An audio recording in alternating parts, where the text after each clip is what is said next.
Les rumeurs d'une prochaine baisse des impôts flottaient dans l'air depuis plus de 2 mois. La promesse faite par le ministre des Finances s'était répandue alors comme une traînée de poudre dans le pays en pleine croissance économique. Une promesse réitérée ce week-end par le ministre Moshe Kahlon qui a promis que les excédents fiscaux de près de 800 millions d'euros serviront à financer les baisses d'impôts et en particulier pour les plus défavorisés. Alors on écoute tout de suite Moshe Kahlon et on en reparle après. La croissance d'Israël est l'une des plus élevées du monde. Au dernier trimestre, le shekel est fort, l'économie est forte. Mais tous ces bons résultats ne valent rien face aux personnes âgées, délaissées. Il y a un surplus d'impôts de 3 milliards de shekels. Vous avez promis de rendre cet argent aux citoyens. Qu'allez-vous en faire ?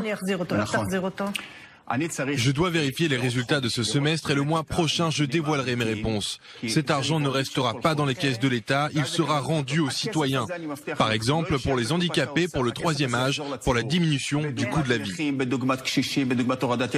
Je suis pour la baisse des impôts. Je pense que toute personne qui travaille devrait payer moins d'impôts et ramener plus d'argent à la maison. Avant cela, il faut rendre le surplus d'argent qui est dans les caisses de l'État aux couches défavorisées. C'est ce que je voulais en devenant ministre des Finances, donner aux militaires, aux handicapés, aux pauvres, aux jeunes couples. Voici mes objectifs sociaux. Je suis heureux de profiter de cette forte croissance pour faire profiter ceux qui en ont véritablement besoin. En place avec moi, Maurice Hypergrand, Jonathan Serrero et Eric Aldesos. Bonjour messieurs. Alors, Maurice, tout le monde en parle. Aujourd'hui, c'est la nouvelle du jour. Les impôts vont baisser. Est-ce que finalement, ça veut dire que l'économie israélienne va bien? Oui, d'abord, l'économie israélienne se porte tout à fait bien. Il suffit de voir le taux du shekel par rapport à l'euro ou au dollar et vous verrez que pour le moment, tout va bien. Il y a un taux de croissance qui est extrêmement positif. Donc pour le moment, l'économie israélienne reste sur les rails et va bien.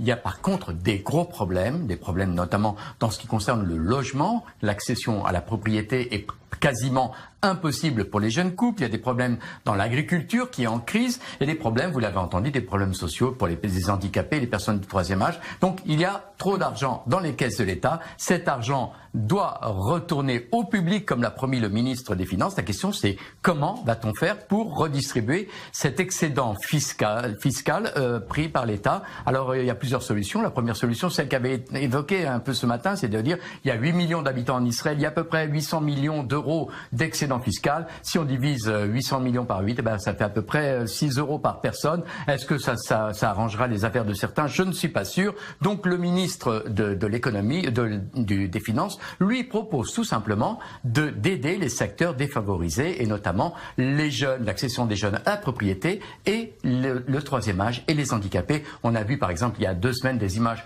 très dures de vieillards dans des hospices et ces images-là ont été un coup dur pour le gouvernement. Oui, en tous les cas, la vie reste très chère en Israël. Les jeunes ménages sont endettés. Est-ce que le gouvernement va faire quelque chose pour eux?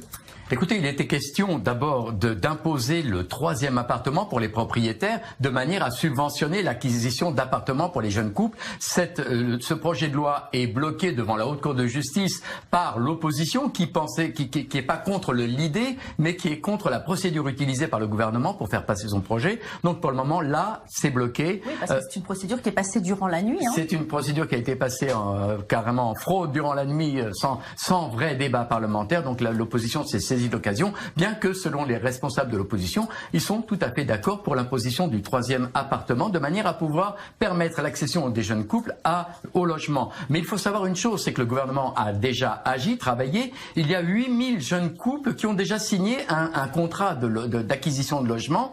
Ces 8000 jeunes couples ont obtenu des logements subventionnés par l'État, 30% à peu près en dessous du prix du marché, ce qui va permettre de relancer la construction et l'économie, parce que ces appartements, il va falloir les construire. Deuxième effet de ces signatures de contrats, il y a eu un retrait des investisseurs de l'immobilier, et maintenant il s'agit d'organiser la réintroduction de ces investisseurs dans le secteur boursier et pas dans l'immobilier, de manière à donner encore un coup de pouce supplémentaire à l'économie.